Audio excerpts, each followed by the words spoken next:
தந்தி தொலைக்காட்சி நேயர்களுக்கு இனிய மாலை வணக்கம். ஆயுத எழுத்து நிகழ்ச்சிக்கு உங்களை அன்போடு வரவேற்கும். இன்று நாம் எடுத்திருக்கக்கூடிய தலைப்பு ஆதார் குழப்பம் தீர்வு எப்போது என்கின்ற தலைப்பின் கீழான விவாதம். தற்போது ஆதார் என்கின்ற விஷயத்தை அதில் இருக்கக்கூடிய குழப்பத்தை எடுக்க வேண்டிய தேவை என்ன வந்தது? இன்று காலை செய்தித்தாள்களை பார்த்தவர்களுக்கும் சரி, நேற்று தினம் செய்திகளை பார்த்தவர்களுக்கும் தெரிந்திருக்கும். மத்திய அரசு வெளியிட்டிருக்கக்கூடிய பினான்ஸ் மினிஸ்ட்ரி வெளியிட்டிருக்கக்கூடிய 2 முக்கியமான அறிவிப்புகள். வங்கிகளில் இருக்கக்கூடிய கணக்குகளுக்கு ஆதார் எண்களை கொடுக்க வேண்டும். இனிமேல் புதிதாக கணக்குகளை தொடங்கும் போது, வங்கி பேங்க் அக்கௌண்ட் தொடங்கும் போது அவர்களுடைய ஆதார் எண்களை கொடுக்க வேண்டும்.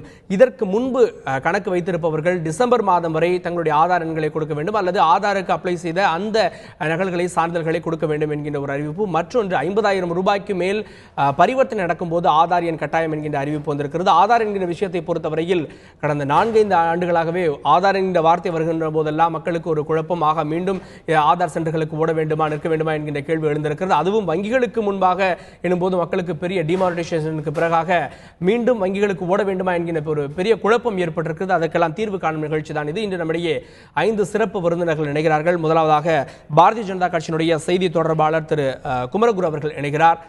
அவரை வரவேற்கிறோம். அதே போல இரண்டாவதாக பொருளாதார ஆலோசகர் திரு அருண்குமார் தவே அவர்கள் இணைகிறார். அவரையும் வரவேற்கிறோம்.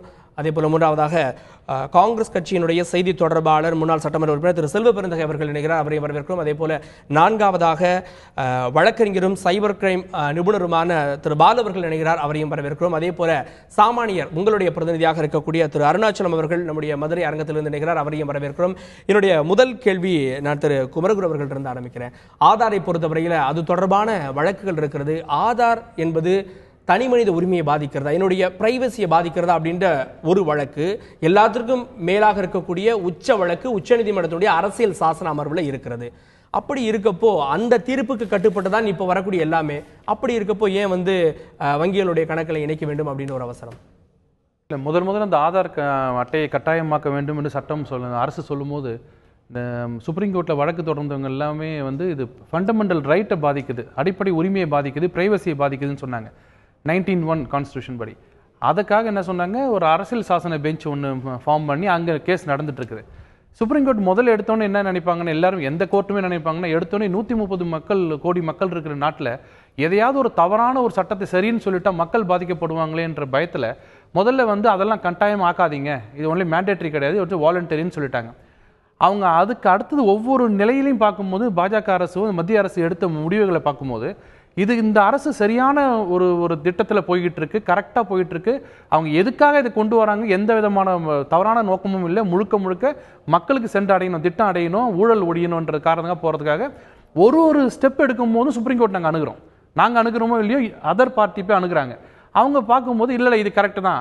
முதல்ல சுப்ரீம் கோர்ட் சொன்னது எதுக்குமே இது வாலண்டரி தான், மேண்டேட்டரி கிடையாது, கட்டாயம் கிடையாதுன்னு சொன்னாங்க. ஆனால் அதுக்கப்புறம் பார்த்தீங்கன்னா ஜவஹர் ரோஜர் யோஜனா, ஒவ்வொரு பென்ஷன் ஸ்கீமு, ஒவ்வொரு ஸ்கீமுக்காக என்ன பண்ணாங்க, கொண்டு வரலாம். ஏன்னா இது ஊழலை ஒழிக்கிறதுன்னு சொன்னோம்.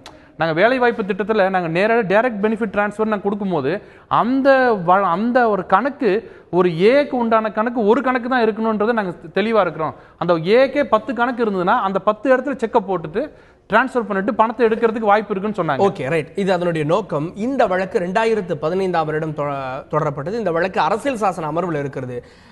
அதுல ஒருவேளை ஆதாருக்கு எதிரான ஒரு தீர்ப்பு, ஆதாருக்கு எதிராக அப்படின்னா இல்ல தங்களுடைய விவரங்களை தெரிவிப்பது பிரைவசியை பாதிக்கக்கூடியது ஒண்ணுன்னு வந்தா நீங்க பண்ண எல்லாமே இந்த இம்ப்ளிமெண்ட் எல்லாமே கேன்சல் ஆயிடுது. கொஞ்சம் பொறுமை காத்தல். நல்ல கேள்வி. இப்போ ரீசெண்டா ஜூன் 9ஆம் தேதி வந்த தீர்ப்புல நீங்க படிச்சு பாத்தீங்கன்னா ரொம்ப தெளிவா சொல்லிட்டாங்க, இதுக்கும் அரசியல் சாசன பெஞ்சில் இருக்கிறதுக்கும் சம்பந்தம் இல்லை.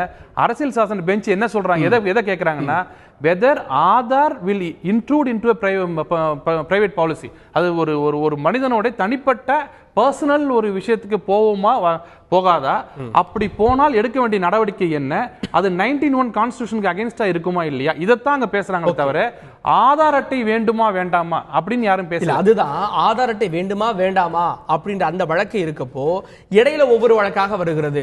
அதில் தான் நீங்க சொன்ன மாதிரி இந்த பான் கார்டையும் ஆதார் எண்ணையும் இணைக்க வேண்டும் அப்படின்னு வருமான வரித்துறைக்கு சொன்ன சொன்ன அந்த இதுல வந்து நீங்க சொன்ன அந்த ஜட்ஜ்மெண்ட் வருது.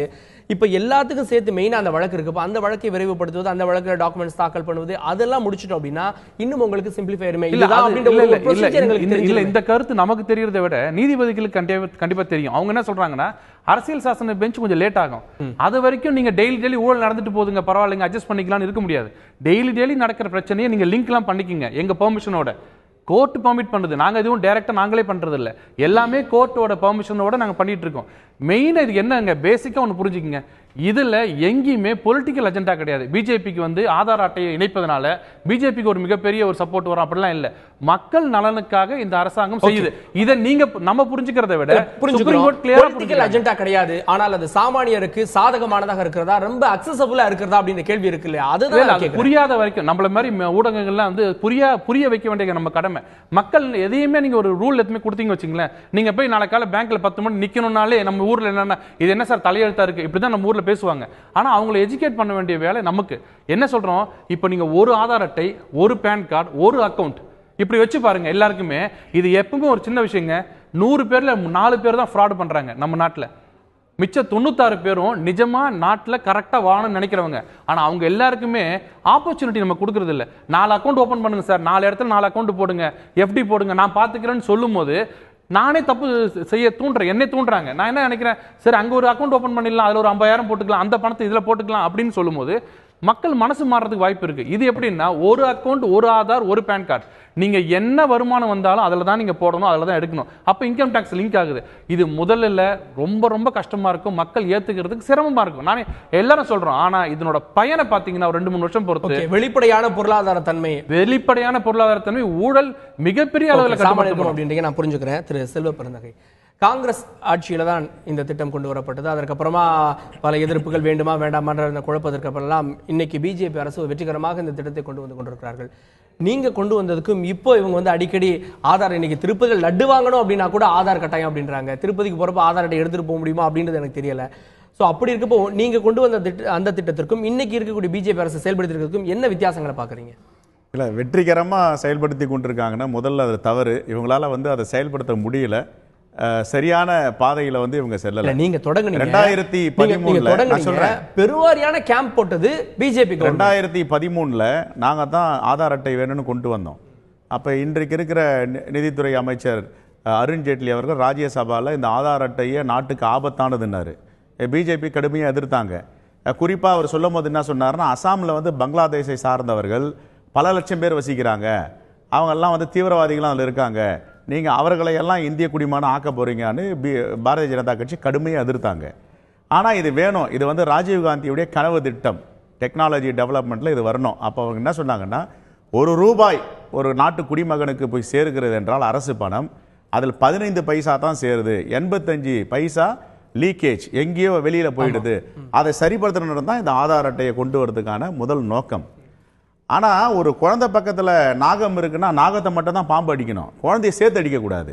இவங்க நடைமுறைப்படுத்துறது எப்படின்னா தனிநபர் சுதந்திரத்தை பாதிக்கும் விதமாக தான் செய்யறாங்க. நாங்க ஆதார் அட்டை கொண்டாந்தது வந்து தனி மனித சுதந்திரத்தை வந்து பாதிப்பதற்கான நோக்கம் கிடையாது. இதை எல்லாத்தையும் ஒருங்கிணைக்கணும், எல்லாருக்கும் வந்து எல்லா கண்ட்ரிலையும் இருக்கிற மாதிரி இங்க ஒரு கார்டு வேணும்ன்றத கனெக்டிவிட்டி தான் செஞ்சாங்க. இப்ப இவங்களுக்கு இதை நடைமுறையும் படுத்த தெரியல. இந்திய குடிமக்களுடைய தனி சுதந்திரத்தை, தனி ரகசியங்களை, உடைமைகளை பாதுகாக்கவும் தெரியல.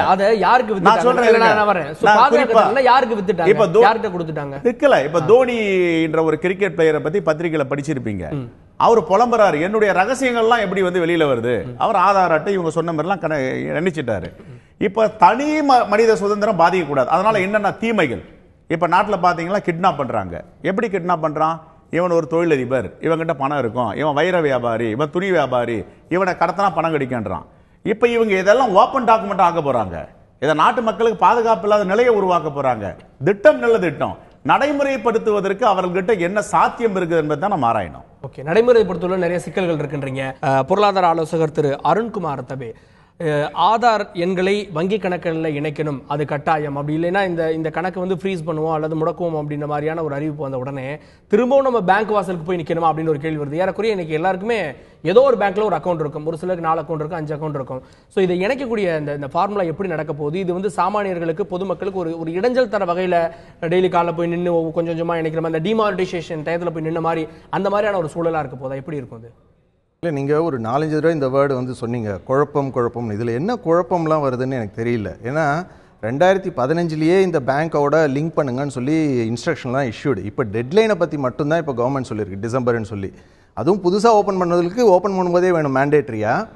ஏற்கனவே இருக்கிறவங்க லிங்க் பண்ணுங்கன்னு சொல்லியிருக்காங்க. ஏற்கனவே இருக்கிறது 2015 லிங்க் பண்ண சொல்லி எல்லாமே ஆல்மோஸ்ட் 90% முடிஞ்சு போச்சு.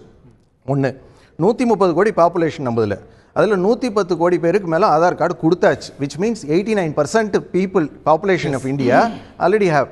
அதில் 18 வயசுக்கு மேலே இருக்கிறவங்களுக்கு பார்த்தீங்கன்னாக்கா கிட்டத்தட்ட 92%, 99% முடிஞ்சிடுச்சுன்னு சொல்கிறாங்க. நீங்க சொன்ன மாதிரி அசாம், நாகாலாந்து 18 வயசுக்கு மேல இருக்க 99% இல்ல, 18 வயசுக்கு மேல இருக்கவங்கல்ல 2015 அந்த கணக்கெடுப்பின்படி பார்த்தா 104% கொடுத்திருக்கு அப்படின்னு வருது. இல்ல 99% சொல்லி தான் கவர்மெண்ட்ல இருந்து எனக்கு நான் படிச்ச டேட்டா. 99%, இன்னும் 1% இல்லாததுக்கு காரணம் என்னன்னா அசாம், நாகாலாந்துல எல்லாம் ஸ்டேட்ல நீங்க இல்ல. அது என்ன அந்த டெரரிசம் அந்த இஷ்யூஸ்னால கொஞ்சம் கோஸ்லோ.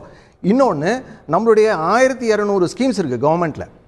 1200 சென்ட்ரல் கவர்மெண்ட் ஸ்கீம்ஸில் கிட்டத்தட்ட 530 ஸ்கீம்ஸ் இப்போ ஆல்ரெடி ஆதார் மூலமாக தான் கொடுக்க ஆரம்பிச்சிருக்காங்க. அதனால் போன ஃபினான்ஷியல் இயரில் மட்டும் 2016-17 மட்டும் சென்ட்ரல் கவர்மெண்ட்டுக்கு கிட்டத்தட்ட 36,000 கோடி அது சேவிங்ஸ், லாபம்னு சொல்லக்கூடாது, செலவில் உங்களுக்கு குறைஞ்சிருக்கு. இந்த மாதிரி ஒரு ஸ்கீம் வரும்போது இவங்க இப்போ காங்கிரஸ் இவங்க ஆரம்பித்தாங்க அப்படின்னு சொல்கிறாங்க, இவங்க இம்ப்ளிமெண்ட் பண்ணாங்கன்னு சொல்கிறாங்க. அதில் சரியாக இம்ப்ளிமெண்ட் அந்த டைமில் என்ன நீங்கள் பார்க்கணும்னா, அப்போ அவங்க மன்மோகன் சிங்கு அவங்களோட விஷனே என்னன்னாக்க ஒரு ஐடென்டிட்டி தான். அதனால தான் அது பேரே என்னன்னா யூனிக் ஐடென்டிட்டி தான். இது வந்து ஒரு ஃபினான்ஷியல் டூல் ஆக்குனது இவங்க தான். எஸ். ஸோ நீங்கள் வந்து இது ரெண்டுக்குமே வாஸ்ட் டிஃபரன்ஸ் இருக்குது. நாங்கள் தான் ஆரம்பிச்சோன்றது கிரெடிட் எடுத்துக்கிறதும் நாங்கள் தான் இம்ப்ளிமெண்ட் பண்ணோம் வேகமாக. இன்ஃபேக்ட் காங்கிரஸே இப்போ என்ன டெய்லி ஆதார்ன்றாங்க அப்படின்னு சொல்கிற லெவலுக்கு ஆதாரை பற்றி டெய்லி ஒரு அனௌன்ஸ்மெண்ட் வருதுனாக்க இதோட கன்வர்ஷன் பார்க்கணும். இது ஆரம்பிச்சது வந்து ஐடென்டிட்டி, யூனிக் ஐடென்டிட்டி தான். ஸோ இதை வச்சு ஒரு இப்போ யூஎஸ்லாம் கூட இருக்குது உங்களுக்கு எஸ்எஸ்என் தெரியும், சோஷியல் செக்யூரிட்டி கார்டுன்னு. அதில் இந்த பயோமெட்ரிக் ஐரிஸ்லாம் கிடையாது. அதை வச்சு நீங்கள் ஃபினான்ஷியல் டிரான்சாக்ஷன்லாம் பண்ண முடியாது. பிரேசிலில் மட்டும்தான் அப்ரீடுன்னு ஒரு நாம ஆல்மோஸ்ட் நம்ம காப்பி பண்ணோன்னு பார்த்தீங்கன்னாக்கா பிரேசிலில் பார்த்தா பண்ணியிருக்கோம். அப்ரீடுன்னு ஒன்று இருக்குது, அதில் தான் அந்த பெனிஃபிட்ஸ்லாம் கொடுக்குறாங்க. இப்போ 1200 ஸ்கீம்ஸுக்கு பெனிஃபிட் கொடுக்கும்போது உங்களுக்கு தெரிஞ்சிருக்கும், ஒரு 6 மாதம் முன்னாடி கூட 4.5 கோடி fake mid day meal scheme school ஸ்டூடெண்ட்ஸை ஃபேக் அக்கௌண்ட் கண்டுபிடிச்சிருக்காங்க. எப்படி கண்டுபிடிச்சாங்க? 36,000 கோடி எப்படி சேவ் ஆகுது? ஏன்னா direct benefit transfer. Direct benefit ட்ரான்ஸ்ஃபரில் போகும்போது உங்களுக்கு யார் சார் இதில் வந்து பயம், இதை பண்ணக்கூடாது, இதனால் குழப்பம் வரும்னு சொல்கிறது பார்த்தீங்கன்னா, ஒன்றுக்கு மேலே 2 டூப்ளிகேட். இந்த நான் சொல்லுவேன் பிபின்னு சொல்லலாம், benami, black money, bogus accounts, PAN ஒரு பேனுக்கு பதிலாக 2-3 பேன் வாங்கி பிஸ்னஸ் பண்ணவங்க, பில் இல்லாமல் பிஸ்னஸ் பண்ணுறவங்க, இவங்களுக்கு தான் இதெல்லாம் சில அரசியல்வாதிகளுக்கு சில அஃபீஷியல்ஸ் இருக்கலாம். அதர்வைஸ் நான் வந்து ஒரு டிரான்ஸ்பரண்டான அக்கௌண்ட் வச்சிருக்கேன், டிரான்ஸ்பரண்டாக பிஸ்னஸ் பண்ணுறேன், நார்மலாக. இதுவும் என்ன சொல்கிறாங்க, இப்போ 50,000க்கு மேலே தான் சொல்கிறாங்க. எப்படி ஏழைகள்னு நம்ம சொல்ல முடியும்? 50,000க்கு மேலே டிரான்சாக்ஷன் சொல்லும்போது ஏற்கனவே அதெல்லாம் இருக்கு, 20,000க்கு மேலே இருக்கிறது. இதில் ஒன்றும் புதுசு ஒன்றும் கிடையாது. அப்புறமா வந்து நீங்கள் தோனி சொன்னீங்க, இமீடியட்டாக தோனியோட ஒய்ஃப் கம்ப்ளைண்ட் பண்ண உடனே மினிஸ்டர் அந்த ஃபர்ம், அதாவது ஃபர்ம்ல ஒர்க் பண்றவங்க தானங்க, ஒரு ஆர்ஓ கோளாறுல அதை ரிலீஸ் பண்ணிட்டாங்க. 10 வருஷத்துக்கு பிளாக் லிஸ்ட் பண்ணிட்டாங்க அந்த கம்பெனி, பண்ணக்கூடாதுன்னு சொல்லி. ஸோ இதில் இன்னொன்று பார்த்தீங்கன்னா சீக்ரெசி அண்ட் பிரைவசி. நாம இந்தியாவில் எதுவுமே கம்பல்சரி கிடையாது சார். ரேஷன் கார்டு கம்பல்சரியா? டிரைவிங் லைசன்ஸ் கம்பல்சரியா? பாஸ்போர்ட் கம்பல்சரியா? கிரெடிட் கார்டு கம்பல்சரியா? நீங்கள் வாங்க போனீங்கன்னா டீடைல்ஸ் கொடுக்குறீங்க. அதில் என்ன டீடைல் நீங்கள் கொடுக்கல, இங்கே நீங்கள் கொடுக்குறீங்க. இங்கே என்ன கேட்டிருக்கு எனக்கு ஆதாரில் என்ன தனியாக கேட்டாங்க அப்படி எனக்கு தெரியல. நீங்கள் அங்கெல்லாம் கொடுக்காத டீடைல் இங்கே என்ன நம்ம புதுசாக கொடுத்துருக்கோம். அங்கெல்லாம் கொடுக்காதது என்னுடைய இண்டிவிஜுவலா இருக்கக்கூடிய அந்த ஐடென்டிட்டி கருவிலியை கொடுத்துருக்கேன். ஆதார் நீங்கள் உயிரோட இருந்தால் தான் ஒர்க் பண்ணும். சரி, எனக்கு வந்து முகேஷ் அம்பானியோட ஆதார் எனக்கு கிடைச்சி சார் டேட்டா. முகேஷ் அம்பானி இருக்கணுமே அங்கே அமௌண்ட்டை ஹேக் பண்ணுறதுக்கு. அவரோட ஃபிங்கர் பிரிண்ட்ஸ், நீங்கள் உங்கள் ஃபிங்கர் பிரிண்ட்ஸ் தனி தானே, அது உலகத்தில் இன்னொருத்தர் கிடையாது இல்லை. ஹேக்கிங் அதில் பண்ண முடியாதுல்ல. உங்கள் டேட்டா எடுத்து நான் என்ன சார் பண்ண போகிறேன்? உங்களோட பர்சனல் டேட்டா என்ன 3 டேட்டா இருக்குது இதில் ஆதாரில். என்ன டேட்டானா பர்சனல் ஐடென்டிட்டி என்ன, என்னுடைய ஃபோட்டோ, என்னுடைய இது என்ன சொல்லலாம், ஒரு ஃபோட்டோ இருக்குது, ஒரு கான்டாக்ட் நம்பர் இருக்குது. டெமோகிராஃபிக் டீட்டெயில் என்ன இருக்குது, என்னோட அட்ரஸ் இருக்குது. 3வது பயோமெட்ரிக் டீட்டெயில் என்ன, என்னோட ஐரிஸ் அண்ட் என்னோட ஃபிங்கர் பிரிண்ட்ஸ். இதில் எதில் சீக்கிரசி பிரைவசி வருது? இதில் எந்த டீட்டெயில் நம்ம ஏற்கனவே பேங்க்கு கொடுக்கல சார். நீங்கள் ட்ரேட் ஃபேர் எக்ஸிபிஷன்லாம் போனீங்கன்னா, அன்றைக்கி கூட நான் ஒரு நந்தம்பாக்கில் போயிருந்தேன். ஆயிரக்கணக்கான பேர் சிம்பிளாக ஃபார்மை வாங்கிட்டு ஃபோன் நம்பர், வெட்டிங் டே, என்ன அந்த லாட் சிஸ்டம், நம்ம கொடுக்கறதுல ஹோட்டலுக்கு போனால் கேட்குறாங்க ஒரு ஃபீட்பேக் ஃபார்மில் கொடுத்துட்டு தானே வரும். எந்த இடத்துல இதில் சீக்ரஸின்ற மேட்டர் உங்களுக்கு வருது? சரி, நான் கேட்குறேன், என்னோட ஆதார் கார்டில் என்னுடைய மொழி கேட்குதா, என்னுடைய குலம் கேட்டிருக்கா, ஜாதி கேட்டிருக்கா, எனக்கு எவ்வளோ வருமானம் கேட்டிருக்கா, என்னோட வம்சம் என்னன்னு கேட்டிருக்கா, என்னோட பர்சனல் டீட்டெயில் கேட்டிருக்காங்க ஆதாரில்? உங்களுடைய மொழி கேட்டிருக்கு. உங்களுடைய மொழி சார்ந்து உங்களுக்கு அட்டை கொடுக்கப்படுது. இங்கிலீஷ்ல வருது, தமிழ்ல வருது, தெலுங்குல தானேங்க. இது என்ன பர்சனல் சீக்ரசி இருக்குன்னு கேக்குறேன். நாடு தமிழ்நாடுன்றதால தானே. ஓகே, நான் வரேன். இப்போ இந்த பேங்க் அக்கவுண்டோட இணைக்கிறப்போ என்னுடைய பேங்க் அக்கவுண்ட் யாரோ ஹேக் பண்ண ட்ரை பண்றாங்க. உங்களுடைய டீடைல்ஸ் கொடுங்க அப்படினா ஆதார் நம்பர் வெளிப்படத்துல இருக்கு. பாலு இன்னும் கிளியரா சொல்லுவார். இருங்க, UIDAல நீங்க போய் சைபர் கிரைம் போனீங்கன்னாக்கா ஹேக் பண்ணீங்கன்னா உங்களுக்கு OTP வரும். உங்க மொபைல் நம்பர் இருக்குல்ல, உங்க OTPல இருக்கும்ல, OTP மூலமா தான் வரும். அது இல்லாம UIDAயோட சர்வர்ஸ்ல இருந்து நீங்க பணத்தெல்லாம் எந்த விதமான டிரான்ஸ்ஃபர் நான் நீங்க சொன்ன மாதிரி Mukesh Ambani personal data Aadhaar card வச்சிருந்தாக்க எனக்கு என்ன தெரியும்னா மேக்ஸிமம் அவரோட டேட் ஆஃப் பர்த் தெரியும், அவரோட அட்ரஸ் தெரியும். இதை தவிர ஒன்றும் பண்ண முடியாது. ஆதார் கார்டை வச்சு ஹேக் பண்ண முடியும்ன்றது it is not proved. There is no substance to that. நமக்கு தெரிஞ்ச ஒரு நபர் அவருடைய மொபைலுக்கு டெய்லி ஒரு OTP வருதுன்றாரு. அதை நான் என்ன பண்ணணும், யாருக்கு கொடுக்கணும், யாருக்கு அவருக்கு தெரியும். ஆமா, OTP வந்ததுன்னா அது OTP நீங்க திருப்பி ஆக்டிவேட் பண்ணாதனா எப்படிங்க உங்களுக்கு? இல்ல சார், யாரோ ஒருத்தர் என்னுடைய அக்கவுண்ட்ல இருக்கக்கூடிய அந்த ஆதார் நம்பரை போட்டு ஏதோ பண்றாங்க அப்படினா OTP வரும். அத நான் கேக்குறேன். அதாவது ஆதார் உங்களுக்கு ஸ்கீம்ஸ் இது பெனிஃபிஷியல் சொன்னா உண்டு சார். இல்ல யாராவது இன்டர்நேஷனல் கிரைம் என்ன டெரரிஸ்ட் இதை ஹேக் பண்ணுவாங்கன்னு சொன்னா ஒரு எக்ஸாம் விதிவிலக்கு ஏதாவது ஒன்று நீங்க காமிக்கலாம். நீங்க எதை பார்க்க போறீங்க? இது என்னோட ஃபண்டமெண்டலா ஒரு क्वेश्चन.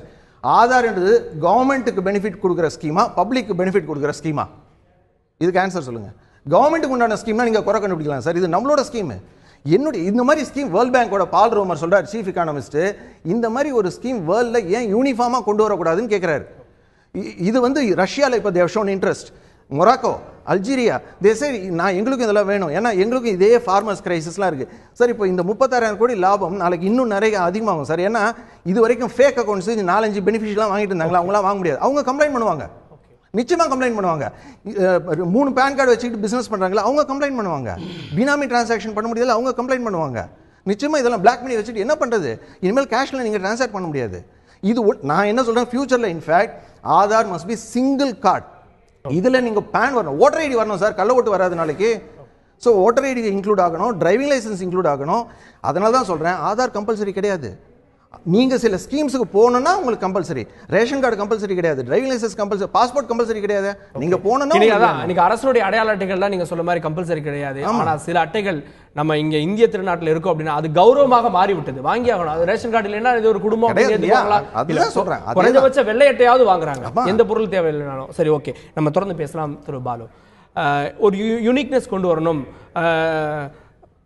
வரக்கூடிய அரசனுடைய பணம் மானியம் நேரடியாக போய் சேரணும், சரியாக போய் சேரணும். நிறைய ஊழல் நடக்குது அப்படின்றது தான் முன்னாடி இம்ப்ளிமெண்ட் பண்ணாங்க. இன்னைக்கு இதுல ஒரு ஒரு வெளிப்படைத்தன்மை. இன்னைக்கு ஒருத்தர் ஒரு அக்கௌண்ட் தான். இன்னைக்கு லட்டு விஷயத்தை எடுத்துக்கிட்டா கூட திரும்ப வாங்குறாங்க. குறிப்பிட்ட நபர்களுக்கு இவ்வளவுதான் கொடுக்கணும், 4 கொடுக்கணும், இல்லை 2 கொடுக்கணும் அப்படின்றதுக்கெல்லாம் இது ஒரு தேவையான ஒரு காலத்துடைய கட்டாயம். வெளிநாடுகளை பார்த்து பண்றோம், இது ஒரு காலத்துடைய கட்டாயம் எடுத்துக்கிறதா? அதை நம்ம இது அடிப்படையான சில தகவல்களோட நான் என்னுடைய கருத்தை சொல்லலாம்னு நினைக்கிறேன். அது இப்போ நண்பர் தவே சொன்னதை பார்த்தா எனக்கு அப்படியே முதல்வன் படத்தில் அர்ஜுன் பேசுகிற மாதிரியே இருந்தது, மொத்தத்தையும் பார்க்கறதுக்கு. அவர் கோட் போட்டு பேசினால இல்லை பரவாயில்ல, இன்றைக்கி ஒரே ராத்திரியில் சுபிட்சம் இந்தியாவுக்கு இவ்வளோ சீக்கிரம் வந்துருச்சே, பரவாயில்ல, நாளையிலேருந்து எங்கே பார்த்தாலும் பயங்கரமாக வெள்ளம் பெருக போகுது, அது நலன் சார்ந்த ஒன்று அப்படின்னு. இல்லை, ஒரு அடிப்படையான சில தகவல்களில் என்ன கோளாறு அப்படின்னு கேட்டிங்கன்னா, ஆதார்ன்றது நம்ம வரவேற்கிறோமா இல்லையான்றது ஒரு முக்கியம் இல்லை. அதாவது இன்றைக்கி வந்திருக்கிற இந்த ஒரு அறிவிப்பு, உங்களுடைய தலைப்பை நான் ஒட்டி வரேன். என்னென்னு கேட்டிங்கன்னா, அது குழப்பமானு கேட்டிங்களா? குழப்பம் தவிர வேறு ஒன்றும் இல்லை. என்னென்னு கேட்டிங்கன்னா, அந்த சில செய்திகள் அவங்க சரியாக சொல்லலை. வங்கி கணக்கில் 50,000க்கு மேலே நீங்கள் டிரான்சாக்ட் பண்ணும்போது ஒன்று அந்த ஆதார் எண் கட்டாயம். இனிமேல் புதுசாக ஓப்பன் பண்ணுற SBI அக்கௌண்ட்டுக்கும் அந்த ஆதார் எண் கட்டாயம். கோர் பேங்கிங் ஃபெசிலிட்டி எந்த பேங்க் இருக்குதோ அந்த பேங்க்கில் மட்டும்தான் நீங்கள் பண்ண முடியும். KYC ஃபெசிலிட்டிஸை வச்சுட்டு இனிமேல் பண்ண முடியாதுன்றது அதில் இருக்குது. அப்போ அந்த கோர் பேங்கிங் ஃபெசிலிட்டி இருக்கிற பேங்க்கில் தான் நீங்கள் பண்ணணும்னு கேட்டிங்கன்னா, மிகப்பெரிய வங்கிகளுக்கு உங்களை உள்ளே அனுப்புகிறாங்க. இவங்க ஏற்கனவே இந்த கேஷ்லெஸ் டிரான்சாக்ஷன் சொல்லி உங்களை பல பேரை கொண்டு உள்ளே உட்கார வச்சுருக்காங்க. இந்த பெரிய வங்கிகளுக்கு அனுப்பும்போது என்ன வருதுன்னு பார்த்தீங்கன்னா, ஒரு 7-8 வங்கிகளை கபலீகரம் செய்து தனக்குள்ளே உள்ளே போட்டுட்டு இருக்கிற இந்தியாவினுடைய மிகப்பெரிய வங்கி இன்றைக்கி உட்கார்ந்தா சார்ஜ், நின்னா சார்ஜ், எழுதுனா சார்ஜ், எழுந்தா சார்ஜுன்னு எல்லாத்துக்கும் சார்ஜ் கொண்டு வந்திருக்காங்க. இன்றைக்கி இந்த ஃபினான்ஸ் பில் 2017 இவங்க என்ன பண்ணியிருக்காங்கன்னு கேட்டிங்கன்னா, இந்த மணி லாண்டரிங் பில்லுன்னு ஒன்று இருக்குது. வெளிநாடுகளுக்கு கடத்தலாக அல்லது ஹவாலா டிரான்சாக்ஷன்ல போற பணத்தையும் கள்ளக்கடத்தலையும் அந்நிய செலவாணியும் தடுப்பதற்காக இன்னைக்கு கொண்டு வந்திருக்க ஒரு பில், இந்த பில் 2000 பில்ல வந்து கொண்டு வந்திருக்கிறதுலாம் இந்த அறிவிப்பு இன்னைக்கு வந்திருக்கு. இதுல மிக முக்கியமா பார்க்க வேண்டியதுன்னு கேட்டீங்கன்னா, ஒரு சாதாரண எஸ்பி அக்கௌண்ட் ஓபன் பண்றவங்களுக்கு ஏற்கனவே நீங்க சொன்னது மாதிரி அவர் தவே சொன்னதுலேருந்து நான் வேறுபடுறேன். ரேஷன் கார்டு கம்பல்சரி இல்லை, பாஸ்போர்ட் கம்பல்சரி இல்லைன்னு சொல்றாங்க. அப்படி கிடையாது. அது ஒரு ரேஷன் கார்டு இல்லைன்னா இன்னைக்கு நீங்க வீட்டை விட்டு வெளியில் வர முடியாது. டிரைவிங் லைசன்ஸ் இல்லைன்னா வீட்டை விட்டு வெளியில் வர முடியாது. நம்ம சொல்ல உனக்கு தேவையான்னு சொல்லிட்டு ஒன்றும் தீவில் வந்து தன்னைத்தானே அடைச்சிட்டு இருக்கிற ஒரு இடத்துல இல்லை. மனுஷன் வந்து புழங்கணும்னா சிலது அவனுக்கு வந்து அரசாங்கம் கொடுத்துருக்கிறது தேவை. ஆனால் இந்த இந்த இந்த பில்லில் ஒரு அமெண்ட்மெண்ட்டை கொண்டு வந்துட்டு it can be challenge before the supreme court. That is different. ஆனால் சுப்ரீம் கோர்ட்டுக்கும் என்ன ஒரு மிகப்பெரிய பிரச்சனைன்னு கேட்டீங்கன்னா, ஒரு சரியான நிலைப்பாடை உச்சநீதிமன்றம் இதுவரைக்கும் எடுக்கவில்லை. இல்ல நிலைப்பாடு அப்படின்றத விட அது அந்த வழக்கு இல்ல சொல்ல வரேன். முக்கியமான அங்க இருக்கிற விஷயம் என்னன்னு கேட்டீங்கன்னா, ஒரு தனி மனிதனுடைய சுதந்திரத்தை அது பறிக்கிறதையா இல்லையா, அடிப்படை உரிமையை பறிக்கிறதா இல்லையா என்பதை ஒரு கான்ஸ்டிடியூஷன் பெஞ்சுக்கு கொண்டு போக வேண்டிய ஒரு உச்சநீதிமன்றம் 2015 அக்டோபர்ல it is only voluntary not மேண்டேட்டரின்னு சுப்ரீம் கோர்ட் தான் ஒரு அப்சர்வேஷனை கொடுக்குறாங்க. இவங்க விளக்கம் கொடுக்குறாங்க அரசாங்கத்தினுடைய சார்பில். அதுக்கடுத்தது செப்டம்பர் 2016 இந்த கருத்தை வலியுறுத்தி சுப்ரீம் கோர்ட் வந்து ஒரு டைரக்ஷனையும் கொடுக்குறான். ஸ்டூடெண்ட்ஸுக்கு ஸ்காலர்ஷிப் கொடுக்கறதுக்கு வந்து ஆதார் பர்டிகுலர்ஸ்லாம் நீங்கள் கேட்கக்கூடாது, அது வாலண்டரி மேண்டேட்டரி. ஆதார் ஆக்ட் 2016 வந்திருக்கு. அந்த ஆதார் ஆக்டினுடைய பேரே என்னன்னு கேட்டிங்கன்னா, targeted delivery of financial subsidies beneficiaries and services act 2016 தான் ஆதார் ஆக்டுக்கு பேரே. நீங்கள் வந்து பொதுமக்களுக்கு அரசாங்கம் கொடுக்கின்ற சலுகைகள் எல்லாவற்றையும் அளிப்பதற்குண்டான ஒரு வழிமுறையை இந்த ஆதார் அட்டை தருகிறது அப்படின்னு சொல்லிட்டு, இன்னைக்கு நீங்கள் வந்து இந்த அம்பானி செத்து போயிட்டார்னா அவருடைய ரேகை என்ன பண்ண முடியும், அவருடைய ஐரிஸை என்ன பண்ண முடியும்னு சொல்றது. மிக முக்கியமாக உச்சநீதிமன்றத்தின் முன்னால் இருக்கின்ற ஒரு கேள்வி, ஒரு மனிதனுடைய பயோமெட்ரிக் அடையாளத்தையும் ஐரிஸ் அடையாளத்தையும் எடுத்துக்கொள்ளுகின்ற பொழுது அரசாங்கத்திற்கு தனி மனிதனுடைய அங்க அடையாளம் தவிர அவனுடைய சந்ததியினுடைய எல்லா வரலாறுகளையும் பின்தொடரக்கூடிய ஒன்று நடக்க போகிறது. நாளைக்கு பின்னாடி பிளட் குரூப்ல இருந்து டிஎன்ஏ வரைக்கும் அரசாங்கம் வந்து எடுத்துட்டு வரப்போகுது. இந்த ஆதார் சம்பந்தமான ஒரு நிகழ்வை, இதை போன்ற ஒரு பதிவை செய்ய ஆரம்பித்த இங்கிலாந்து அரசாங்கம் அதை நடைமுறைப்படுத்த முடியவில்லை. இங்கிலாந்து அரசாங்கத்தால் ஆதாரை போன்ற ஒன்று கொண்டு வர முடியல. இப்போ சொன்னாங்க பிரேசில் அது இதெல்லாம் சொல்லிட்டு. நம்முடைய அரசியலமைப்பு சட்டத்திலிருந்து நம்முடைய ஆட்சி முறைகள் எல்லாமே இங்கிலாந்தை பின்பற்றி வந்துகிட்டு இருக்கிற ஒரு நாட்டில் இங்கிலாந்து அரசாங்கத்தால் அதை செய்ய முடியவில்லை. இதை ஹேக் பண்ண முடியுமான்னு கேட்கும்போது இப்போ என்னுடைய சப்ஜெக்ட் நான் வரேன்.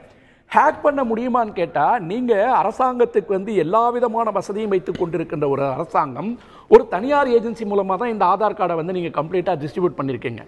இப்போ நானே வந்து பார்த்தீங்கன்னா ஹைகோர்ட்டில் வந்து ஒரு பஸ் மேலே பஸ் ஒன்று வந்து நின்றுச்சிங்க.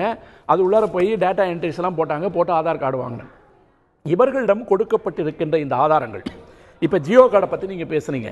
இந்த ஜியோ கார்டை வந்து ஒரு தனி நிறுவனம் கலெக்ட் பண்ணி வைத்துக் கொண்டிருக்கின்ற இந்த டேட்டாஸை வந்து ஹேக் பண்ண முடியுமா இல்லைன்றதான் முக்கியமான கேள்வி.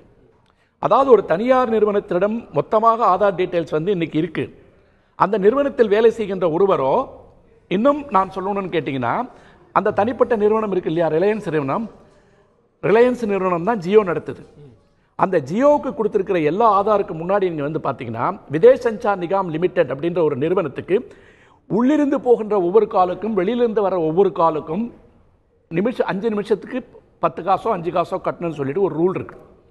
இந்த ரிலையன்ஸ் நிறுவனம் நடத்தி கொண்டிருந்தப்போ இதில் வந்து கோல்மால் பண்ணி மொத்தம் 4 மெட்ரோ, சென்னை, டெல்லி, கல்கட்டா, பாம்பேக்கு 600 கோடி ரூபாய் அபராதம் போட்டாங்க. என்னன்னு கேட்டிங்கன்னா, இந்த 5 பைசாவை கட்டுறதுக்கு பதில் வெளிநாட்டிலேருந்து வர கால் போகிறா லோக்கல் காலாக வரும் கிளிப் ஃபெசிலிட்டியில். என்னன்னு கேட்டிங்கன்னா, அந்த வெளிநாடுகளில் இருக்கின்ற நிறுவனங்களோடு பல ஒப்பந்தங்களை அதுக்கும் ஆதார் இல்லை வரேன், அது ஹேக் ஆச்சா இல்லையா? அப்போ ஒரு தனியார் நிறுவனத்தின் மூலமாக வசூல் செய்யப்பட்டிருக்கின்ற கலெக்ட் பண்ணப்பட்ட எல்லா டேட்டாஸையும் பண்ண முடியுமா இல்லையா அப்படின்னு ஒரு கேள்வி வருது. இந்த லீக்கேஜை பொறுத்த வரைக்கும் ஜொமேட்டோன்னு ஒரு நிறுவனம் இருக்கு.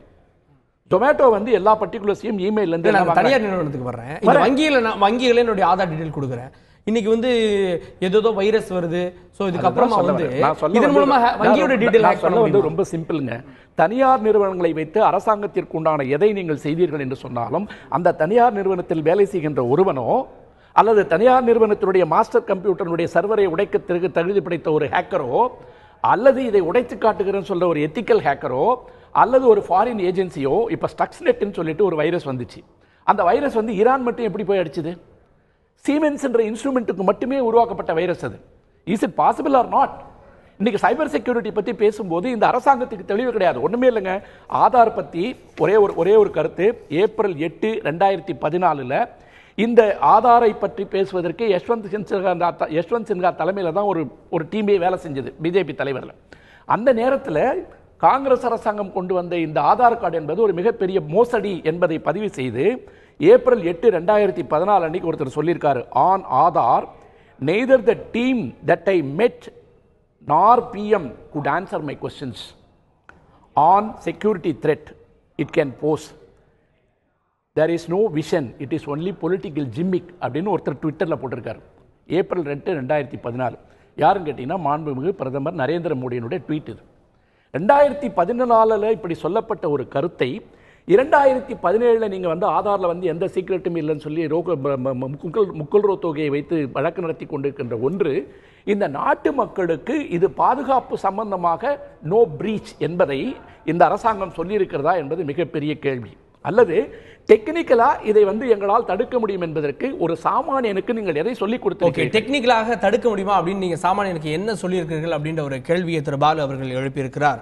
இதற்கு இந்த ஒற்றை அமைப்பினுடைய இந்த ஆதார வழங்கி கொண்டிருக்கக்கூடிய இந்த அமைப்பினுடைய CEO அஜய் பூஷன் பாண்டே அவர்கள் ஒரு விளக்கம் கொடுத்திருக்கிறார்கள். ரிலையன்ஸ் போன்ற நிறுவனங்கள் அந்த சர்வரை அக்சஸ் மட்டும்தான் செய்ய முடியும், தகவல்களை அவர்களால் காப்பி பேஸ்ட் கூட செய்ய முடியாது என்கிற விஷயத்தை சொல்லியிருக்கிறார்கள். சாமானியனுடைய பிரதிநிதியாக இருக்கக்கூடிய திரு அருணாச்சலம் அவர்கள்ட்ட இந்த கேள்வியை கேட்கிறேன்.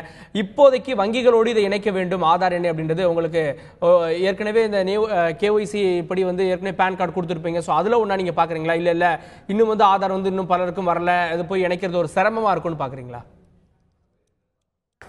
சார், இதுக்கு நான் முதல்ல தெரிஞ்சுக்கிறேன்னா, ஆல்ரெடி நான் ஆதாரை இணைச்சி தான் நான் ஜாயின் பண்ணியிருக்கேன்.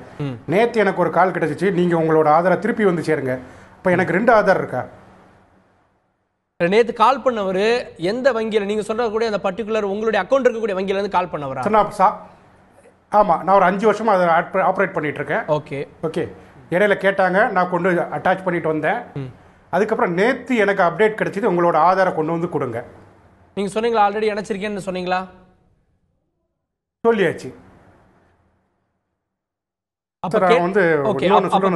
யாருன்ற சந்தேகம் இருக்கா இல்ல திரும்ப இணைக்க சொல்றாங்களா? கேட்டு சந்தேகமா இருக்கு சார் எனக்கு முதல்ல. ஓகே, உங்களுடைய டீடைல்ஸ், பேங்க் டீடைல்ஸ், உங்களுடைய பர்சனல் டீடைல்ஸ் எல்லாம் கரெக்ட்டா சொல்றாங்களா? சொல்றாங்க சார். எங்க அம்மாவோட இதை தான் கொடுத்துருக்கேன், என்னோட டேட் ஆஃப் பர்த்தை கொடுத்துருக்கேன். இதை தான் நாங்கள் சொல்றோம். எங்கள்கிட்ட கேட்டோன்னே ஏதோ ஒரு அக்கௌண்ட் டீடைல் வேணும்னா இந்த 2த்தையும் தான் நான் சொல்லணும். நான் சாமானியப்பட்டவன், எனக்கு எதுவுமே தெரியாது. நான் ஒரு அடித்தடுப்பு ஒரு திருநெல்வேலி மாவட்டத்துக்குள்ள ஒரு ஊருக்குள்ள இருந்து போயிட்டாங்கன்னா உங்களுக்கு ஒரு லோன் வந்திருக்கு சார் இப்படின்னு சொன்னாங்கன்னா அவங்க இதை தான் கேட்பாங்க. இதுதான் அவங்களுக்கு கொடுத்து அப்பா அம்மாவோட பேரையோ அம்மாவோட பேரையோ கொடுத்துருப்பாங்க. இது ஆல்ரெடி போயிடுச்சு சார். ஆல்ரெடி இப்போ அருண்குமார் சார் சொன்னதை பார்த்தீங்கன்னா யூஎஸ்ல யூனிக் ஐடி இருக்குன்னாங்க. ஓகே, நான் ஒத்துக்கிறேன் சார். அதை முன்னாடி அதில் ஒரு நிபுணர் வெளியே சொன்னார், யூஎஸ் மட்டும் வெளியே அங்கே ரஷ்யாவுக்கு உளவு பார்க்கறதுக்காக நாங்கள் பண்ணதான் நினைச்சோம். ஆனால் இல்லை இந்தியாவில் உள்ள யூஎஸ்ல இருக்க எல்லாருக்குமே அதை உளவு பார்த்தோம்னு சொன்னார். ஜூலியன் அசாஞ்சே சொன்னார், படமாவும் வெளியே வந்திருக்கு. ஆமா, என்ன சார்? ஜூலியன் அசாஞ்சே சொன்னார், ஒவ்வொரு தனிநபர்களையும் அமெரிக்க அரசாங்கமே கண்காணிக்கிறதுன்னு சொல்லிட்டு ஜூலியன் அசாஞ்சே சொன்னார். ஆமா, அதை விட நம்மளுக்கு மேம்பட்டது இந்தியா. சொல்லுங்க சார். இல்லை சார், அதுக்கப்புறம் பார்த்தீங்கன்னா அதுக்கடுத்தப்பில் பார்த்தீங்கன்னா ஒரு சரி சார், ஒரு சாமானியரோட எல்லாமே இருக்குது சார். ஒரு 2 வாரத்துக்கு முன்னாடி ஒரு பேங்க்ல எல்லாரோட டீட்டெயிலையும் ஹேக் பண்ணிட்டாங்க சார். டீட்டெயில் ஹேக் பண்ணி எல்லாம் முடிஞ்சிருச்சு. அதே பார்த்தீங்கன்னா ஒரு 2 மாதத்துக்கு முன்னாடி ஒரு கவர்மெண்டோட வெப்சைட்டில் 1.5 லட்சம் ஆதாரோட டீட்டெயில்ஸ் ஃபுல்லாக வெளியே வந்துச்சு. அதுக்கு கண்டுபிடிச்சு உடனே இது பண்ணாங்க. என்ன சார் பண்றது? அரசாங்கம் இவ்வளவு சொல்லியும் பொருளாதார நிபுணர்கள் இவ்வளவு சொல்லியும் இது ஒரு பாதுகாப்பு இல்லாத ஒரு விஷயமாகவே நீங்க பாக்குறீங்க, அப்படிதானே? ஆமா சார். யூனிக் ஐடி அதெல்லாம் விடுங்க சார். என்னோட பயோமெட்ரிக் எடுத்து நான் வச்சு என்னோட சீக்ரெட்டை மெயின்டைன் பண்ணல. என்னோட கண்ணோ என்னோட ரேகையோ இதை எடுத்து யாராவது திருடுறதுக்கு வாய்ப்புகள் இருக்கு சார். ஓகே, நான் வரேன். அதை திருடி என்ன பண்ணிடுவாங்கன்ற அச்சம் இருக்கு. ஏன்னா உங்களுடைய டீடைல் வேணும் அப்படின்னா உங்க வீட்லயோ உங்க பக்கத்துல இருக்கவங்க விசாரிச்சா எத்தனை பேரும் உங்களுடைய அட்ரஸ் என்னன்றதுல உங்களுடைய போன் நம்பர் முதற்கொண்டு சொல்லிடுவாங்க. அதை திருடி என்ன பண்ணிடுவாங்கன்ற ஒரு அச்சம் சாமானியர்கிட்ட இருக்கு சார். என்னோட டேட் ஆஃப் பர்த் யாருக்கும் தெரியாது சார். பக்கத்து வீட்டுக்காரங்களுக்கு, எங்க அம்மாவோட பேர் இன்னைக்கு பக்கத்து வீட்டுல நான் இருக்கேன்னு பக்கத்து வீட்டுக்காரங்களுக்கே தெரியாது. இன்னைக்கு நான் ஒரு கம்பெனியில் வேலை பார்க்குறேன், அந்த கம்பெனியில் வந்து நான் வந்து வேலை பார்க்குறேன்னா இல்லையா, அவங்க என்ன இருக்காங்கன்னு யாருக்குமே தெரியாது. ஓகே, ஆனால் அவங்க பக்கத்து ஆதாரம் வச்சுட்டு என்ன வேணாலும் பண்ணலாம் சார். ஆதாரம் வச்சு என்ன வேணா பண்ணலாம் அப்படின்ற ஒரு அச்சம் இருக்கு உங்களுக்கு. ஓகே, இருக்கு. இல்லாட்டி எங்களுக்கு வந்து ஒரே ஒரு எங்களுக்கு எதுவுமே வேண்டாம் சார். இத்தனை நாள் வந்து நாங்கள் வெள்ளையருக்கு 47க்கு முன்னாடி வெள்ளையர்களுக்கு வந்து அடிமைப்பட்டுட்டோம். இப்போ நாங்கள் கார்பரேட்டுக்கு அடிமைப்பட்ட பழகிட்டு இருக்கோம், பழகிட்டு இருக்காங்க. ஓகே, உங்களுடைய அச்சம் கார்பரேட்டுகளுக்கு இந்த டேட்டாஸ் எல்லாம் போயிடும், எங்களுடைய டீட்டெயில் எல்லாம் போயிருன்றதா உங்களுடைய அச்சமாக இருக்கிறது. ரைட் திரு. ஆமா சார், வேற ஒன்றும் இல்லை சார். நான் ஏர்டெல்ல நம்பர் வாங்குறேன் சார், ஆதார் வேண்டாம் சார். ஏர்டெல்ல ஒரு நம்பர் வாங்கியிருக்கேன், அதே டீட்டெயில் என்னோட நாலேஜ் இல்லாம ஒரு ஏர்செல் கம்பெனிக்காரன் வாங்கி என்னைய கூப்பிடுறான், எனக்கு இலவச இணைப்பு இருக்கு. உங்களுடைய போன் நம்பரை வெளியில எத்தனையோ தளங்கள்ல இலவசமா எடுக்க முடியும், பணம் கட்டி எடுக்கலாம். போன் நம்பர் எடுக்கல. ஆதார்ல சொன்ன டீடைல்ஸ் சொல்றாங்களா? ஆமா சார், ஆதார் பட்ட டீடைல் சொல்றாங்களே சார். Okay, right right. அந்த கேள்வி தான் நான் வச்சு அப்படி இல்லவே இல்ல அப்படினாங்க. ஒரு சாமானிய சொல்லுங்க, நீங்க உங்களுடைய கேள்வி உங்க கேள்வி நான் விடை காண முயற்சிக்கிறேன். நான் திரு குமரகுரு சார்ட்ட போறதுக்கு முன்னாடி ஒரே நிமிஷம் சொல்லிடுறேன் சார், ஒரே நிமிஷம் முடிச்சிடுறேன். சொல்லுங்க. ஒண்ணே ஒன்று சொல்லிக்கிறேன் சார். முன்னாடி வந்து பாத்தீங்கன்னா இது நாள் வரைக்கும் வந்து போன் நம்பர் மட்டும் தான் சொல்லிட்டு இருந்தாங்க. இப்ப ரிலையன்ஸ்ல வந்து 1.5 கோடி டீடைல்ஸ் இருக்கு சார். 1.5 கோடி இந்தியனோட டீடைல்ஸ் இருக்கு சார், என்டையர் டீடைல். ஓகே, தனிநபர்களுக்கு அந்த டீடைல் அதை கொடுக்க மாட்டாங்க சார். நிறுவனங்களுக்கு போறதா அவர் ஆபத்தா பாக்குறீங்க. நான் திரு குமரகுரு அவர்கள்ட்ட வரதுக்கு முன்னாடி திரு பாலு சார், இதுல அவர் சொன்ன மாதிரி ஒரு பேங்க்ல நான் இணைச்சிட்டேன், திரும்ப எனக்கு கால் பண்றாங்க வாங்க இணைங்கன்றாங்க. ஒரு சிம் கார்டு வாங்கினேன், வேற கம்பெனிக்காரன் அதே டீடைல் சொல்லி எனக்கு கூப்பிடுறாங்க. இது எப்படி? அதனால தான் நான் கையை தூக்குனேன். என்னன்னு கேட்டிங்கன்னா, சுப்ரீம் கோர்ட்டில் என்ன பண்ணாங்கன்னு கேட்டிங்கன்னா, டெலிஃபோன் கம்பெனிகள் இங்கே பிரீச் ஆஃப் செக்யூரிட்டி பாதுகாப்பு அம்சங்கள் தேவைப்படுறதுக்காக ஆதார் நம்பர் வந்து இனிமேல் கட்டாயமாக கொடுக்கணும்னு சொல்லிட்டு இப்போ சுப்ரீம் கோர்ட்டில் ஒரு டைரக்ஷன் கொடுத்தாங்க. அதாவது ஒன்று ஒன்றா கொடுத்துட்டு வராங்க. இங்கே முக்கியமாக 20-25 வருஷமாக இந்த மீடியாவில் நான் என்ன கேட்டுட்டு வரேன்னு கேட்டிங்கன்னா, ஒரு சாதாரண லேண்ட்லைன் ஃபோனுக்கு வந்து ஒரு டைரக்டரியை உருவாக்கக்கூடிய ஒரு அரசாங்கம் ஒரு மொபைல் ஃபோனுக்கு ஏன் ஒரு டைரக்டரியை உருவாக்கக்கூடாது? நீங்கள் எல்லாமே கம்பல்சரியாக டாக்குமெண்ட் கேஒய்சியில் வாங்கிட்டு தான் ஒருத்தருக்கு வந்து ஃபோட்டோவோட நீங்கள் நம்பர் தரீங்க. அப்படி இருக்கும்போது இந்த நம்பரை வைத்து கொண்டிருக்கின்ற இந்த நபருக்கு நீங்கள் வந்து மொபைல் வந்து ஒரு பேரை போட்டிங்கன்னா, நம்பரை போட்டிங்கன்னா அட்ரஸ் காமிக்கணும், அட்ரஸ் போட்டிங்கன்னா மொபைல் நம்பர் காமிக்கணும். 110 கோடி பேர் மொபைல் தொலைபேசி வைத்திருக்கின்ற ஒரு நாட்டில் ஒரு அரசாங்கம் வந்து ஒரு டெலிஃபோன் டைரக்டரியை கொடுக்காம இப்போ எல்லா ஃபோன்லையும் வந்து 3 நாளாக மெசேஜ் வந்துட்டு இருக்கு. என்ன வருதுன்னு கேட்டிங்கன்னா, நீங்கள் வந்து கம்பல்சரியாக ஆதாரில் லிங்க் பண்ணணும் அப்படின்னு சொல்லி வருது. இந்த டேட்டா ஷேரிங் அண்ட் திருட்டுன்னு சொல்கிறீங்க இல்லையா? ஒரு சின்ன உதாரணம் சொல்கிறேன். எங்கள் வீட்டில் ஒரு மரணமாகி போச்சு போன வருடம். இப்போ ஜூன் 20ஆம் தேதி வந்து அவங்களுக்கு நினைவு நாள் வருது. 10 ஃபோன் வருது எனக்கு. நான் போட்டது ஒரு குறிப்பிட்ட பேப்பரில் போட்ட விளம்பரத்தை 10 ஃபோன் கேட்குறான். என்னன்னு, என் நம்பர் எப்படி போச்சு, என் நம்பர் எப்படி போச்சு, அந்த டேட்டாஸ் எப்படி போச்சு, என்னால் கண்டுபிடிக்க முடியல. சைபர் கிரைமில் முழு நேரமும் இருந்தாலும் கூட நம்ம நம்பர் எப்படி போகுது? இப்போ உதாரணத்துக்கு வந்து ஒரு இன்சூரன்ஸ் வாங்குறீங்க காருக்கு, ஒரு குறிப்பிட்ட நிறுவனத்துக்கிட்ட நீங்கள் இன்சூரன்ஸ் பண்ணீங்கன்னா 3 மாதத்துக்கு முன்னாடி வந்து 10 கம்பெனிலேருந்து உங்ககிட்ட ஃபோன் வரும். இன்சூரன்ஸ் நாங்கள் பண்ணுறோம், அதை விட போனஸ் உங்களுக்கு அதிகமாக தரோம், டிஸ்கவுண்ட் அதிகமாக தரோம். அப்போ என்னுடைய டேட்டாஸ் யார் எடுக்கிறா? இப்போ நான் நிகழ்ச்சியில் சொல்லிட்டு இருக்கும்போது உங்களுக்கு தெரியாம உங்களுடைய செயல்பாடுகள் கண்காணிக்கப்படுகிறது, உங்களுடைய எண்ணங்கள் மனோட்டங்கள் கண்காணிக்கப்படுகிறது. இப்போ என்னன்னு கேட்டீங்கன்னா, இதனால் தான் இப்போ தனி மனிதனுடைய சுதந்திரத்தில் தலையிடுவது என்பது ஒரு தனி மனிதனுடைய அடிப்படை உரிமையை பாதிக்கிறதா இல்லையான்னு ஒரு ஃபுல் கான்ஸ்டிடியூஷன் பெஞ்ச் சொல்றதுக்கு முன்னாடி நீங்க இத்தனை அமெண்ட்மெண்ட்டையும் கொண்டு வர வேண்டிய அவசியம் என்ன? இது பெண்டிங்ல இருக்கு. ஒரு ஐசிசி நான் வரேன், ஆனா ஒவ்வொரு முறையும் ஏதோ ஒரு கேஸ் போகுது, அப்போதைக்கு தற்காலிகமா சொல்றாங்க. லாஸ்ட் 9ஆம் தேதி வந்து ஜட்ஜ்மென்ட் என்ன சொல்றாங்க, பான் கார்டையும் ஆதாரையும் இணைங்க, பான் கார்டு இல்ல ஆதார் இல்லைன்னா விட்டுருங்க, அவங்களையும் டாக்குமெண்ட் வாங்கிக்கங்க தானே சொல்றாங்க. இப்போ ஆதார் சட்டப்படி எதுவுமே கம்பல்சரி இல்ல, வாலண்டரி. ஆனா ஃபைனான்ஸ் பில் 2017 கொண்டு வந்திருக்க அமெண்ட்மெண்ட்லயும் அவங்களுக்கு தெரிஞ்சிருக்க செக்ஷன் 133 ஆஃப் தி இன்கம் டாக்ஸ்ல கொண்டு வந்திருக்கிற அமெண்ட்மெண்ட்டும் மேண்டேட்டரி. ஆதார் வந்து கம்பல்சரியாக சேர்க்கணுன்றது மேண்டேட்டரி. அதில் 133AA ஒரு செக்ஷனில் போட்டு தவறான தகவல்கள் இருந்ததுன்னா ரெட்ராஸ்பெக்டிவ் ஆக்டில் போய் நம்ம ஃபைன் போடுவோம்னா சுப்ரீம் கோர்ட் அதுக்கு மட்டும்தான் இப்போ லிமிடெட் ஸ்டே கொடுத்துருக்கு. அந்த லிமிடெட் ஸ்டே கொடுக்கும்போது என்ன பண்ணி, அப்போ நான் என்ன சொல்கிறேன்னா, எல்லாவற்றிற்கும் தாய் சட்டமானது அரசியலமைப்பு சட்டம். அரசியலமைப்பு சட்டத்திலிருந்து ஒரு தனி மனிதனுடைய அடிப்படை உரிமைகள் பாதிக்கப்படுதா இல்லையான்னு சொல்றதுக்கு இன்னொரு ஃபுல் பெஞ்சை கான்ஸ்டிடியூட் பண்ணல. ஐசிசிக்கு வந்து ஒரு பெஞ்ச் இந்த 139AA அந்த பிரிவுக்கும் இது ஒரு எதிர்விளைவுகளை ஏற்படுத்தும், கொண்டு வந்து டாக்குமெண்ட் ஃபைல் பண்ணி தடுக்கும் அப்படின்னு சொல்றாங்க. நாளைக்கு வந்து இந்த அரசியலமைப்பினுடைய முழு அமர்வு ஆதார் என்பது இப்போ உண்மை கண்டறியும் சோதனை வந்து அரசியலமைப்பு சட்டத்துக்கு எதிரானதா இல்லையான்னு வந்து ஒரு கான்ஸ்டிடியூஷன் பெஞ்சுக்கு போச்சு. என்ன சொன்னாங்க கடைசியா, இது அரசியலமைப்பு சட்டத்துக்கு எதிரானது, இனிமே வந்து உண்மை கண்டறியும் சோதனை வந்து நார்கோ டெஸ்ட் வந்து பண்ணாதீங்கன்னு சொன்னாங்க. நாளைக்கு வந்து இந்த ஃபுல் பெஞ்ச் வந்து ஆதார் என்பது தனி மனிதனுடைய அடிப்படை உரிமையை இது பாதிக்கிறது, இது வந்து சரியில்லைன்னு சொன்னா இந்த விளைவுகளை எல்லாம் உங்களால் எப்படி சரி பண்ண முடியும்? அப்போ இன்டைரக்டா you are also giving pressure to the supreme court. இந்த ரூட்ல நாங்க போறோம், என்கிட்ட அப்சல்யூட் மெஜாரிட்டி இருக்கு, அசுர பலம் என்கிட்ட இருக்கு, நான் நினைச்சேன் எந்த சட்டத்தையும் கொண்டு வர முடியும் என்று சொல்லப்படுகின்ற எழுதப்படாத செய்தியை நீங்கள் இந்த மக்களுக்கு அறிவிக்கப்படாத ஒரு எமர்ஜென்சி வந்து நடந்துட்டு இருக்குன்னு நான் சொல்றேன். நான் I am not a politician. ஒரு சிட்டிசனா நான் பார்க்கும்போது பார்த்தீங்கன்னா தனி மனிதன் என்பவன் இன்னைக்கு வந்து தவிக்கிறான், அவனுக்கு வந்து எந்த விதமான தெளிவும் கிடையாது. Okay right okay. ஆனா இவர்கள் எல்லாம் வேற வேற டாக்குமெண்ட், வேற வேற சொன்ன எத்தனையோ பேருக்கு எத்தனையோ ரேஷன் கார்டு இருக்கு, இதெல்லாம் ஒரு நூல்ல இணைக்கணும் அப்படின்றப்ப அந்த நூல்ல ஆதார பார்க்க இப்போ ஆதார்ல நீங்க வந்து பாத்தீங்கன்னா செக்ஷன் வந்து 28, 29, 30 2 3 செக்ஷன்ல வந்து இது லீக் ஆச்சுன்னா, இந்த நிறுவனங்கள் வந்து யாராவது லீக் பண்ணா, ஏஜென்சி லீக் பண்ணா என்ன பனிஷ்மெண்ட் இருக்கு. இன்ஃபர்மேஷன் டெக்னாலஜி ஆக்ட் 2000 கொண்டு வந்து இன்னைக்கு சைபர் கிரைமில் டேட்டா தெஃப்ட்டுக்கும் ஹேக்கிங்க்கும் நீங்கள் எத்தனை பேருக்கு பனிஷ்மெண்ட் கொண்டு வந்திருக்கீங்க?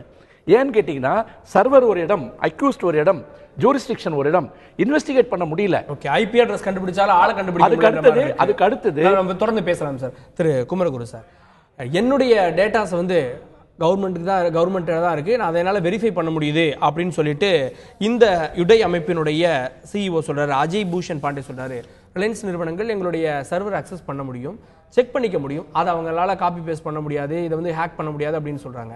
ஆனால் வந்து ஒரு இடத்துல கொடுத்த அந்த ஆதார் டீட்டெயில் இன்னொரு இடத்துல இருக்கவங்க சொல்கிறாங்கன்னா அது எப்படி நடக்குது? மாயமா மந்திரமா? இல்லைங்க, முதல்ல ஒரு விஷயம் புரிஞ்சுங்க. இல்லீகாலிட்டியை பற்றி யாருமே கரெக்டுன்னு சொல்ல முடியாது. ஒரு சட்டவிரோதமான விஷயத்தை இது சரின்னு யாரும் சொல்ல மாட்டோம், அது தனி சப்ஜெக்ட்.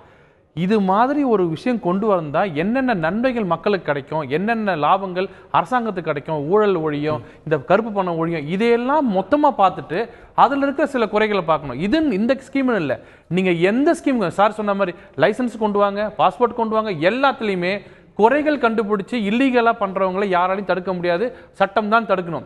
இப்போ கூட ஒன்று சொல்கிறேன், ஹேக்கிங்கும் லீக்கிங்கும் வேறு. ஹேக்கிங் இதை பண்ணாங்கன்னு இது வரைக்கும் யாரும் கண்டுபிடிக்கல, லீக் பண்ணாங்கன்னு தெரியும். அந்த டேட்டா என்டர் பண்றவரு லீக் பண்றாரு, தோனி மேல அவருக்கு தனிப்பட்ட ஒரு இது இருக்கிறதுனால நீங்க இண்டிவிஜுவல் பர்சன், நீங்க தோனியை சொல்லாதீங்க. இல்ல இவங்க அந்த விஷயம் சொன்னதுனால 13 லட்சம் வெளியில இருக்கு, ஓபன் வேல இருக்கு அப்படின்றாங்க. அதுதான் சொல்றேன், அது எல்லாமே லீக்கேஜ், ஹேக்கிங் கிடையாது.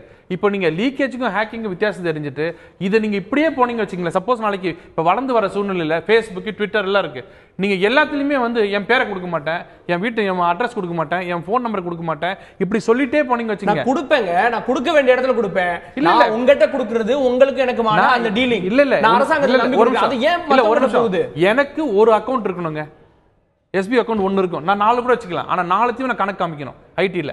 இப்ப 4த்தையுமே அக்கௌண்ட் ஒன்னா காமிக்கிறதுக்கு நீங்க ஒரு ஸ்கீம் சொல்லுங்க. இதை தவிர என்னோட போன் நம்பர் நாளைக்கு நான் மாத்திடுவேன், என்னோட பேரை நான் மாத்திடுவேன், அப்பா அம்மா பேரு வேற எல்லாம் காமனா இருக்கும். ஒரு விஷயம் சொல்லுங்க எல்லாத்தையும் லிங்க் பண்றதுக்கு. நம்ம எல்லாத்தையும் லிங்க் பண்ணாதான் 4 அக்கௌண்ட் வச்சிருக்காங்க, 4த்துலயும் கேஷ் போடுறாங்க, அதை ஒரு அக்கௌண்ட்டை கொண்டு போய் கிரெடிட் கார்டில் யூஸ் பண்றாங்க, அதுக்கு தனியா பணம் கொடுக்குறான். இப்படி வந்து நம்ம நாட்டில் கிட்டத்தட்ட 2% தான் டாக்ஸ் பே பண்றோம். ஆனா அரசாங்கத்திலேயோ தனியார் வேலை செய்யற அத்தனை பேருமே மாசம் மாசம் புலம்புறது தெரியுங்களா, நான் மாசம் மாசம் வாங்குறேன் சேலரி, அது அப்படியே இன்கம் டாக்ஸ் போயிடுதுன்னு. ஆனா இன்கம் டாக்ஸ் கட்டாம எத்தனையோ பேர் வெறும் பணத்தை மட்டுமே டிரான்சாக்ஷன் பண்ணிக்கிட்டு இந்த நாட்டில் ஏகப்பட்ட இன்கம் டாக்ஸ் இவேஷன் நடக்குது. ஆனா எல்லாத்துக்கும் சேர்த்து இதை கொண்டு வந்துட்டாங்க, பேன் கார்டை கொண்டு வந்துட்டாங்க. 50,000 ரூபாய்க்கு மேல prevention of money laundering act PMLA amendment கொண்டு வந்து 50,000க்கு மேல போனா நீங்க பேன் கார்டு கொண்டு வாங்க. இந்த ரெஸ்ட்ரிக்ஷன்லாம் வருது, குறையே சொல்லிட்டு இருக்கீங்களே, இதுல இருக்க நிறைய யாராவது பாத்தீங்களா?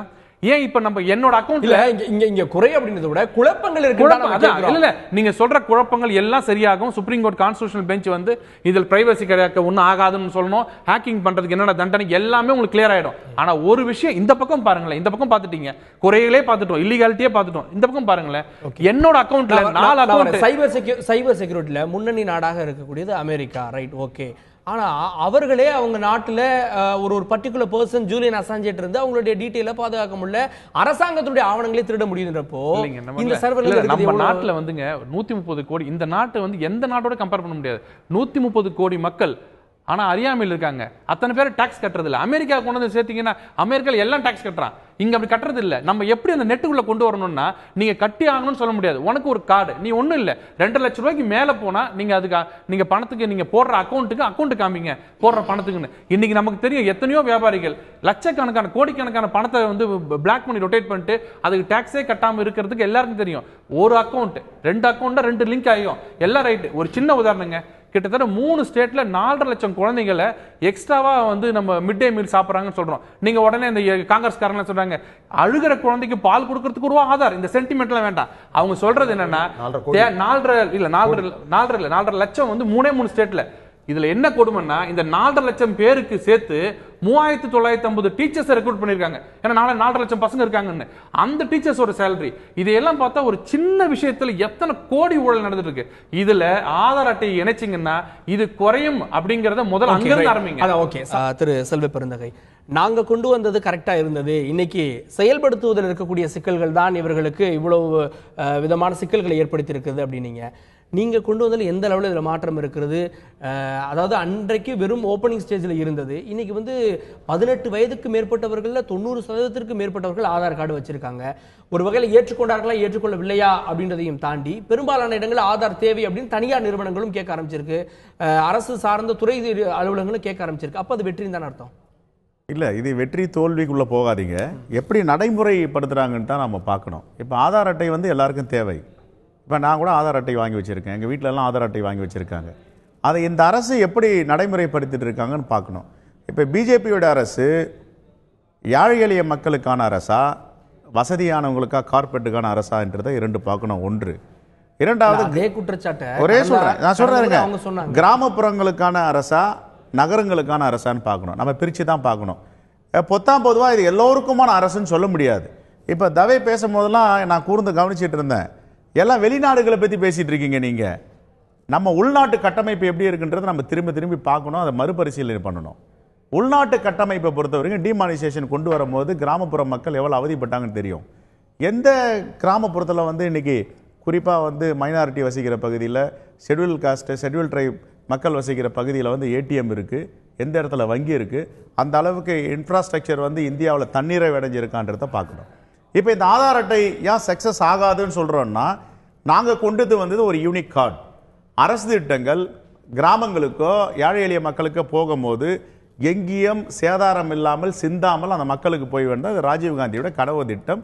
இதுதான் டெக்னாலஜி ரெவல்யூஷன் சொன்னாங்க. அதன் அடிப்படையில் தான் டாக்டர் மன்மோகன் சிங் தலைமையிலான அரசு இதை கொண்டு வந்தது, அன்னை சோனியா காந்தியோட வழிகாட்டுதலோட. ஆனால் இவங்க என்ன பண்ணிட்டாங்க, ஒரு அடி பாஞ்சிட்டாங்க. இப்போ 3 வருஷத்தில் ஒரு ஆண்டுகள் முழுவதும் இந்தியாவில் கிடையாது பிரதமர் நரேந்திர மோடி, வெளிநாடுகள் சுற்றுப்பயணத்தில் இருந்தார். ஒரு ஆண்டு முழுவதும் இல்ல, நீங்க ஏறக்குறைய இருங்க, இடையில போனாங்க வந்தாங்கன்னு சொல்லுங்க. ஒரு ஆண்டு முழுவதும் பிரதமர் வெளிநாட்டு அந்த பணியில இருந்தாங்க. மொத்தமா நீங்க அந்த பணியிலேயே வெளிநாடுக்கு போறது, திட்டங்கள் போறது, பேசுறது. ஆனா இவர் வெளிநாடுகள்லாம் போயிட்டு அந்த நாட்டை மாதிரி இங்க கொண்டு வரணும். இப்ப கூட பிரேசிலை பத்தி தவே சொன்னாரு, நீங்க வெளிநாட்டை பார்த்து பூனை வந்து புலியை பார்த்து சூடு போட்டுக்கிச்சான். அதே மாதிரி வெளிநாட்டில் இருக்கிற இன்ஃப்ராஸ்ட்ரக்சர் வேற, நம்ம நாட்டில் இன்னும் அந்த கட்டமைப்பு உருவாக்கல. அந்த கட்டமைப்பு உருவாவதற்கு இன்னும் நீண்ட நெடிய காலம் எடுக்கும். ஏன்னா கிராமப்புறங்கள் தான் இங்க அதிகம், 80% மேல கிராமப்புறங்கள், அர்பன் ரொம்ப கம்மி தான் இங்க. அப்போ ஒரு திட்டங்களை செயல்படுத்துறோம்னா இது மெஜாரிட்டி மக்களுக்கா மைனாரிட்டி மக்களுக்கா? மெஜாரிட்டி யார், மைனாரிட்டி யார்? ஏழை எளிய மக்கள் இன்னைக்கு மெஜாரிட்டியா இருக்காங்க, 80 விழுக்காடுக்கு மேல இருக்காங்க. அவங்களுக்கு ஒன்றும் புரிய மாட்டேங்குது. இரண்டாவது ரேஷன் கார்டை போயிட்டு இணைக்க சொல்றாங்க, பேன் கார்டை இணைக்க சொல்றாங்க, வங்கி கணக்கு இணைக்க சொல்றாங்க, எல்லாம் ஒரு பயந்து போய் மிரட்சியில இருக்காங்க. அவங்க எல்லாருக்குமே ஆதார்னு ஒன்று இருக்கு. நம்மள நகராட்சி ஆபீஸ்க்கு போறோம், ஊராட்சி ஆபீஸ்க்கு போறோம், அங்க வந்து நம்மளுடைய கைவெளி எடுக்கிறாங்க, கண்வெளி எடுக்கிறாங்க, அதெல்லாம் புரிஞ்சிருக்கு. அதுக்கு சொந்தம் கொண்டாட வேண்டியது நாங்க கொண்டு வந்த ஆதார் அட்டையை காங்கிரஸ் கொண்டு வந்தது. அப்பெல்லாம் கிண்டல் அடிச்சவங்க தான் அவங்க. நரேந்திர மோடி அவர்களை பிரதமர் ட்விட்டர்ல வந்து கமெண்ட் அடிச்சவர் தான், இதை நாட்டுக்கு ஏற்றுக்கொள்ள முடியாத திட்டம் சொன்னவர் தான். ராஜ்யசபால அருண் ஜேட்லி நிதியமைச்சராக இருக்கிறவர் கூடவே கூடாது. சாமானியர்களுக்கு பிரச்சனை இல்லைன்னு சொல்லல, இந்த மாதிரி ஆதார் கார்டு இருக்குன்னு போய் எடுக்க தெரிந்த மக்களுக்கு இணைக்கிறதுல என்ன கஷ்டம் இருக்க போகுது? அதுதாங்க சொல்றேன், தனி மனித சுதந்திரம் பாதிக்க கூடாது. நீ தனி நீங்க நான் என்ன சொல்றேன், உங்களால உத்தரவாதம் கொடுக்க முடியுமா தனிநபர் சுதந்திரம் பாதிக்காது? யாரால உத்தரவாதம் கொடுக்க முடியுமா? இன்னைக்கு நிறைய பேர் பேசும்போது சொன்னாங்க, சாமானியர் ஒருத்தர் பேசும்போது சொன்னாரு, என்னுடைய கார்டுல கிரெடிட் கார்டுல வந்து இன்னொருத்தன் வந்து ஹேக் பண்ணி எடுக்கிறான் பணத்தை, இவர் ஓடிபி சொல்றாரு, ஓடிபி ஹேக் பண்றாங்க சார். ஓடிபி இல்ல, எனக்கு எந்த ஓடிபியும் வரல, என்னுடைய கிரெடிட் கார்டுல பாத்தீங்கன்னா 2000 ரூபாய் டெபிட் ஆயிருக்கு. அது எப்படி சாத்தியம்? இன்னைக்கு வந்து ரொனால்ட் ட்ரம்ப் வந்து அமெரிக்கால இருந்து சொல்றாரு, பெங்களூர்ல கர்நாடகா மாநிலத்தில் 100 பேர் சிமி அமைப்புக்கும் ISISக்கும் ஆளுகள் வந்து ஏற்பாடு பண்ணியிருக்காங்க, இங்கிருந்து ஏற்றுமதி பண்ணியிருக்காங்க, அந்த செயல் திட்டங்கள் நடந்துட்டு இருக்குன்னு சொல்றாரு. எப்படி அவரால் கண்டுபிடிக்க முடியுது? அசாங்கே சொல்றாரு. அமெரிக்காவில் இருக்கிற திட்டங்கள் தமிழ்நாட்டில் இருந்து அந்த அரசியல்வாதிகள் பிளேன்ல போய் ஷூ வாங்கிட்டு வராங்க, என்னென்ன செய்யறாங்க, என்னென்ன பேசிக்கிறாங்கன்றத சொல்றாரு. அப்போ ஒரு பாதுகாப்பு இல்லாத நிலை இருக்கு. நான் என்ன சொல்றேன், ஃபர்ஸ்ட் ஒரு உத்தரவாதம் கொடுங்க, மக்கள் அச்சம் இல்லாம இருக்கணும். என்னுடைய வங்கி கணக்கையோ என்னுடைய ஆதார் கார்டையோ நான் இணைக்கிறேன்னா எனக்கு அச்சம் இருக்க கூடாது. திறந்த வெளியில மக்களுக்கு அறிஞர்கள்லாம் சேர்ந்து எக்ஸ்பர்ட் சேர்ந்து இதை வந்து எந்த வகையில ஹேக் பண்ண முடியாது, இதை தனியார் நிறுவனங்களுக்கு கொடுத்தாலும் இது வந்து பேசிக் டேட்டா மட்டும் தான் இருக்கு, இதை வச்சு அவங்களுக்கு எந்த யூஸும் இல்ல, உங்களுடைய செக்யூரிட்டி அப்படின்றது உங்களுடைய பிரைவசின்றது கரெக்டா இருக்குன்றது ஒரு எனக்கு பாதுகாப்பு வேணுங்க. எனக்கு பாதுகாப்பு யார் கொடுக்கணும்? இந்த அரசு கொடுக்கணும். இன்னொன்னு சொல்றேன், இவங்க தோல்வி பலம் பாத்தீங்களா, டிமானிசேஷன் கொண்டு வந்தாங்க. எவ்வளவு பெரிய படுதோல்வி டிமானிசேஷன் சொல்லுங்க, அது வெற்றியா தோல்வியா? பொருளாதாரம் ஒரு உடனடி தாக்கத்தை பார்க்கறத விட நீண்ட கால தாக்கம் என்னவா இருக்க போகுது? ஒரு ஆண்டுக்கு அப்புறம் நீண்ட கால மக்கள் இருந்தா தான் இன்னைக்கு வேதனையில் இருக்கான் சார். மகாராஷ்டிரால வந்து விளைச்சல் இல்ல, மத்திய பிரதேசல விளைச்சல் 100% மக்களுக்கு வேதனை. சார், நம்முடைய நாட்டுடைய தட்பவெப்பம் வேற, நம்முடைய கலாச்சாரம் வேற, நம்முடைய எல்லாமே சிஸ்டமே வேற. ஒரு மாநிலத்துக்கு ஒன்னொன்னு சார்ந்து இருக்கு.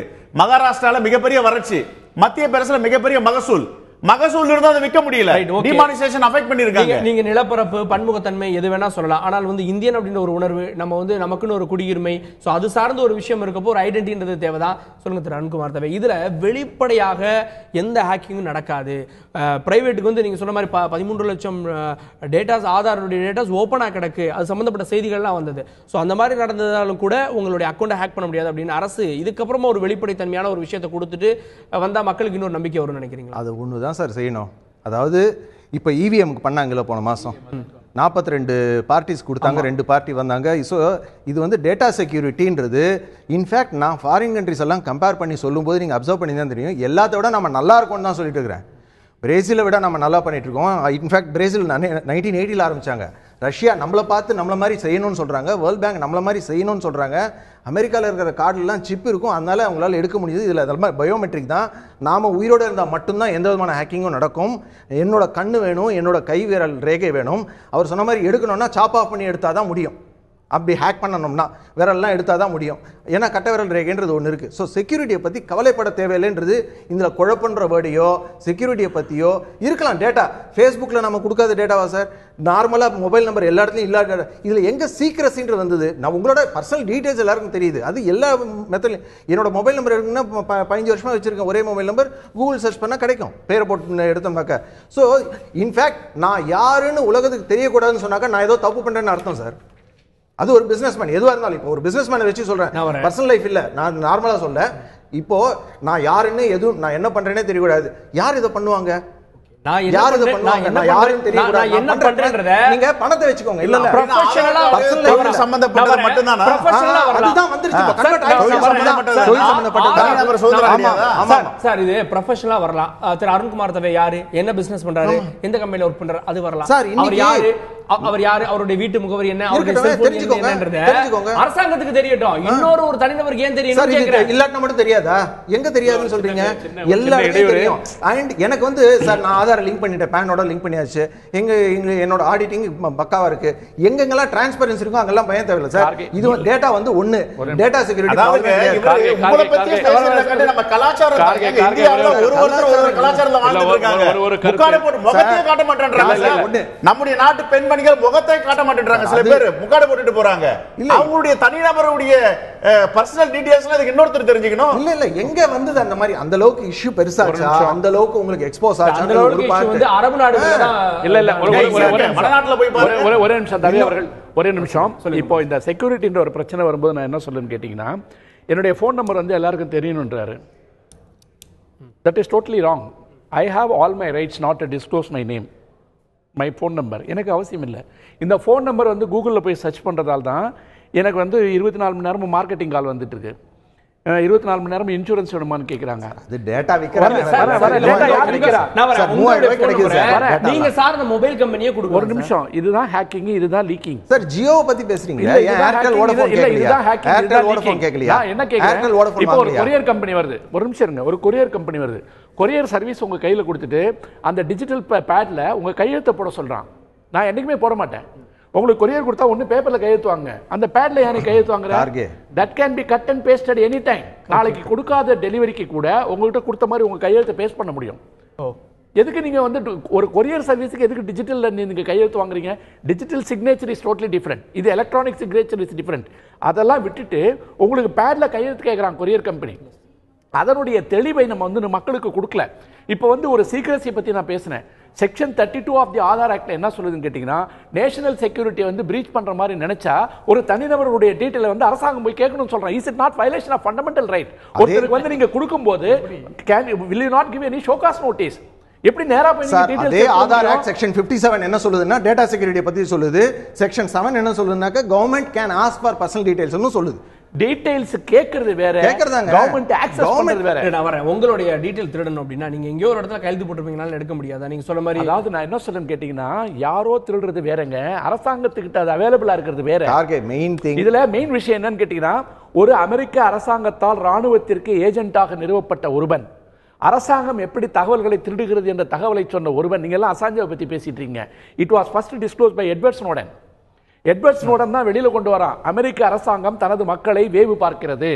நான் வந்து மிலிட்டரியில வேலை செஞ்சுட்டு இருந்தாலும் எனக்கு தெரியும் சொல்லி இன்னைக்கு ரஷ்யாவில் வந்து போய் ரெஃப்யூஜியா உட்கார்ந்துட்டு இருக்கான்.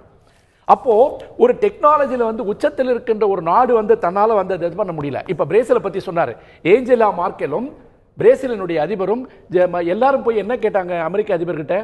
உங்களுடைய நாடு அடுத்த நாட்டை வேவு பார்க்கிறது, குடியரசுத் தலைவர்களுடைய தொலைபேசி எண்கள் ஒட்டி கேட்கப்படுகிறது, தயவு செய்து எங்களை விட்டுருங்கன்னு ஒபாமா கிட்ட கேட்டாங்க, ட்ரம்ப் கிட்ட கேட்டாங்க. அவர்களை விட நீங்கள் தொழில்நுட்பத்தில் வந்து மிக சிறந்த அச்சம் இருக்குன்றீங்க. சுருக்கமா சொல்லுங்க. அதாவது இனிமேல் இந்த ஆதார் ஏடிஎம்மையும் ரீப்ளேஸ் பண்ணும். ஸோ நாளைக்கு ஏடிஎம்ல ஹேக் பண்ற கொஸ்டின்லாம் வராது. இந்த ஒரு சிஸ்டம் இருந்ததுனாலே உங்களுக்கு ஈவன் இன்ஃபேக்ட் ஃபிங்கர் பிரிண்ட் வச்ச கேஷ், இனிமேல் கார்டும் தேவையில்லை. டெக்னாலஜி அதுதான் இதோட எவல்யூஷன் நெக்ஸ்ட் லெவல் அப்படிதான் போகும்னு சொல்றேன். இந்த வெறும் ஆதார் கார்டு நம்பரை சொல்லியும் உங்களோட பயோமெட்ரிக்கை பார்த்தும் ஸ்கேன் பண்ணி QR கோட் ஸ்கேன் பண்ணி உங்களுக்கு கேஷ் கொடுப்பாங்க. பேங்க்ல இல்ல எங்க வேணாலுமே, எந்த இடத்துல வேணாலுமே. சோ ஈவன் ஏடிஎம்க்கு வேலை இருக்காதுன்னு சொல்றேன். ஹேக்கிங் நடக்கிறதுக்கு சான்சஸ் கிடையாது. நம்ம வெறும் கையோட போனா போதும். ஆமாங்க, அதுக்கு நாம இருக்கணும். ஒண்ணு. ரெண்டாவது, நீங்க ஃபர்ஸ்ட் பாயிண்ட் ஒரு பாயிண்ட் சொல்ல மறந்துட்டேன். திருப்பதி லட்டு கூட இந்த மாதிரி கேக்குறாங்களே சார், GI டேக்னு உங்களுக்கு தெரிஞ்சிருக்கும் சார். இந்தியால 276 ப்ராடக்ட்ஸ்க்கு அவருக்கு நல்லா தெரிஞ்சிருக்கும் GI டேக் இருக்கு. புவிசார் குறியீடு.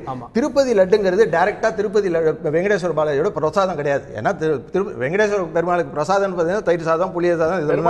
அந்த காலத்துல வந்து இருங்க, அது வெளியில வரும்போது கொஞ்சமா கொடுப்பாங்க சார். ஆமா சார், இப்பெல்லாம் முன்ன வந்து மொபைல் போனை வந்து யூஸ் பண்ணாதேன்னு சொல்லுவாங்க கோயில்ல. இப்போ வந்து செல்ஃபி வித் காட் இருக்குன்னா 500 ரூபான்னு சொல்லி கூட வரலாம் உங்களுக்கு.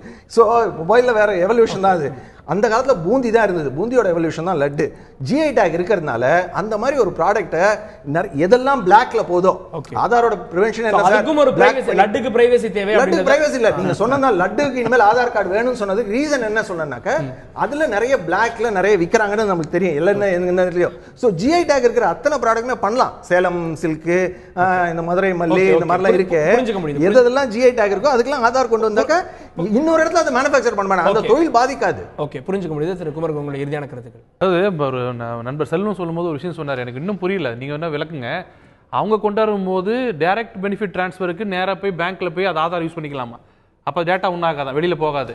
இப்போ நாங்க வந்து அந்த ஆதாரம் சேருங்கன்னும் போது மேல இருந்து பாகிஸ்தான் உளவாளி வந்து எல்லாம் எடுத்துட்டு போறோம். அதுக்கு ஒரு வார்த்தை போட்டாரு, இது யாருக்கான அரசு? இல்ல இல்ல அப்படி இல்ல, நான் சொல்றேன். அதாவது என்னோட டேட்டா உங்களுக்கு கொடுத்தாலும் ஒண்ணுதான், ஊருக்கு கொடுத்தாலும் ஒண்ணுதான். ஆனா பேங்க்ல கொண்டு போய் டைரக்ட் பெனிஃபிட் டிரான்ஸ்ஃபருக்கு ஒரு 7 பேர் கொடுத்து அக்கௌண்ட் வச்சுப்பானா, ஆனா அந்த டேட்டா வேற யாருக்கும் அப்ப போகாதான். காங்கிரஸ் பீரியட்ல, பிஜேபி பீரியட்ல அந்த டேட்டா எல்லாம் போயிடும். அதான் சொல்றேன், எதுவா இருந்தாலும் இதுதான் கரெக்ட். அதாவது நம்ம நாட்டு மக்கள் ஒரு விரக்தியில் இருக்காங்க, அது நல்லா புரிஞ்சுக்கங்க. நான் பணம் கட்டணும் இல்லையோ, இவர் கட்ட மாட்டேங்கிறார். எனக்கு அந்த கோவம் இருக்கு மனசுக்குள்ள.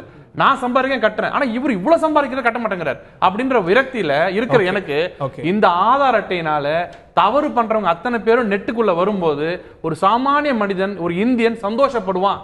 இது வந்து இந்த ஹேக்கிங்லாம் நீங்க சொல்றதெல்லாம் இப்ப விட்டுருங்க. இதெல்லாம் வந்து நீங்க சொல்றதெல்லாம் லீகலா பார்க்க வேண்டியது. நார்மலா பாத்தீங்கன்னா எனக்கு பக்கத்துல இருக்க ஒருத்தர் அவர் டாக்ஸே கட்டாம அநியாயம் பண்ணிட்டு இருக்காருன்னா இந்த ஆதார் அட்டை வச்சா அதனால எந்த பிரச்சனை இல்லாம நான் கட்டுறது முக்கியம் இல்ல, தவறு செய்தவர் கண்டிப்பாக தண்டிக்கப்படுவார். ஓகே, இறுதியான கருத்துக்கள் சாமானியனுடைய பிரதிநிதியாக அருணாச்சலம் ஒரு தெளிவான ஒரு விளக்கத்தை கொடுத்தது அப்படின்னா, அரசாங்கம் இதை ஏற்றுக்கொள்வதற்கு சாமானியர்கள் ஆதார் அட்டை எங்க வேணா பயன்படுத்தலாம், ஒரு அதுல வந்து எந்த விதமான சேஃப்டி விதமான பிரச்சனைகள் எதுவுமே கிடையாது அப்படின்ற ஒரு விளக்கத்தை கொடுத்தது அப்படின்னா சாமானியர்கள் ஏற்றுக்கொள்ள தயாராக இருக்கிறீங்களா? இல்லை சார், கண்டிப்பாக முடியாது. ஏன்னா இப்போ 1.5 வருஷமும் 1.5 வருஷத்துக்கும் விஜய் மல்லையா கேஸை எடுத்துக்கோங்க. அவர் ஒரு சாமானியர், அவருக்கே தெரியாம அவர் லோன் கேரண்டி போட்டு ஒரு சாமானியர் அவரோட இது எல்லா டீட்டெயில்ஸும் எடுத்து அந்த பேங்க்கில் அவர் விஜய் மல்யா லோன் வாங்கியிருக்காரு. அவர் போய் அவரோட செக்கை பாஸ் பண்ணுறதுக்கு அக்கௌண்ட்டில் போய் பணம் எடுக்கும்போது அக்கௌண்ட் ஹேக் அப்படி பிளாக் பண்ணியிருக்காங்க. இது ஆதார் இணைப்பதற்கு முன்னால்.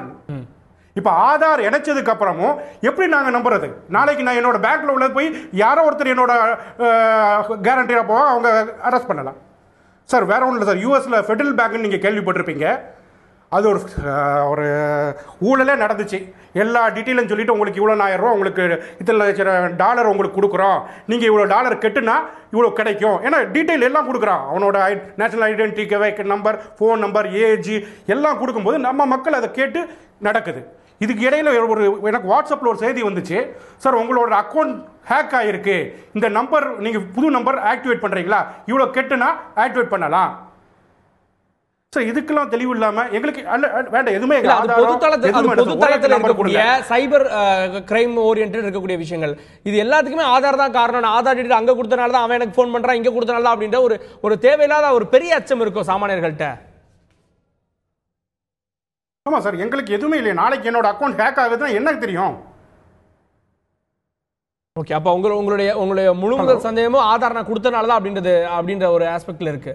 ஆமாம் சார், இல்லாட்டி எங்களுக்கு வந்து பேன் கார்டு வேண்டாம் சார், எங்களுக்கு ரேஷன் கார்டு வேண்டாம், எதுவுமே வேண்டாம், ஒரே ஆதார் கார்டு இருக்கட்டும். 10-15 கார்டு எடுத்துட்டு எல்லா இடத்துக்கும் டிராவல் பண்ண முடியும். ஓகே ஓகே ஓகே, இது எனக்கு ஒன்றும் இல்லை. இந்த சார் சொல்கிறேன், கிரெடிட் கார்டு போகலாம் சார், எல்லாமே பண்ணலாம். மாஸ்டர் கார்டுக்குலாம் எவ்வளோ பேமெண்ட் போகுது சார்.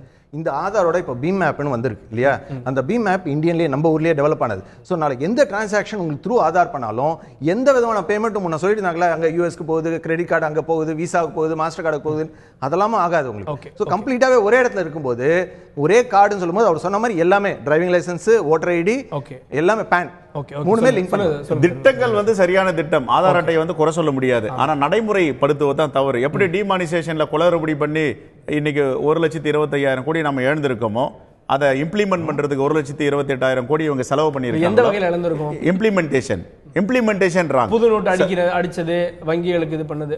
யார் கேட்டாங்க 1,28,000 கோடி செலவு பண்ண சொல்லி? இவங்க எதிர்பார்த்த பணம் வந்துருச்சுங்களா? இவங்க 2 லட்சம் கோடி எப்படியும் டிவிடெண்டா எடுக்கணும் கவர்மெண்ட். ஏதோ ஒரு கணக்குல சொல்றீங்க. இல்ல நான் சொல்றேன் சரி, இன்னைய வரைக்கும் ஃபைனான்ஸ் டிபார்ட்மெண்டாலயோ ரிசர்வ் வங்கியாலயோ புள்ளி விவரம் கொடுக்க முடியுதா? எவ்வளவு வந்திருக்கு, எவ்வளவு போயிருக்கு, டெரரிஸ்ட் மணி எவ்வளவு, பிளாக் மணி எவ்வளவு சொல்ல முடியுதா? சொல்ல முடியல. அதனால இது ஃபெயிலியர் ஸ்கீம். திட்டம் இல்ல திட்டம், செயல்படுத்த அரசு சரியான அரசு இல்லை. ஓகே, அது இன்னொரு வகையில பார்த்தா வந்து ஆகாத மருமக உடைச்சா அந்த மாதிரி எடுத்துக்கிறதா? உண்மையதான்.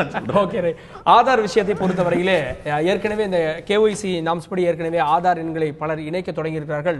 இதன் மூலமாக ஆதார் எண்களை இணைப்பதன் மூலமாக நம்முடைய வங்கியுடைய அக்கௌண்டை ஹேக் செய்ய முடியுமா, நம்முடைய பணம் பிறருக்கு போகுமா என்கிற சந்தேகம் சாமானியர்களுக்கும் பிறருக்கும் இருந்தது, உண்மைதான். ஆனால் மற்ற நாடுகளோடு ஒப்பிடும்போது இங்கு பல்வேறுபட்ட பன்முகத்தன்மை இருந்தாலும் கூட இந்த சைபர் செக்யூரிட்டி இதில் இந்தியா ஓரளவுக்கு தற்போதைக்கு இன்றைக்கு ஒரு பெருமை வாய்ந்த இடமாக இருக்கிறது. ஏனென்றால் எந்த வகை கேஸ் கொடுத்தாலும் எங்கிருந்து இதை ஹேக் செய்தார்கள் என்பதை கண்டுபிடிக்க முடிகிறது.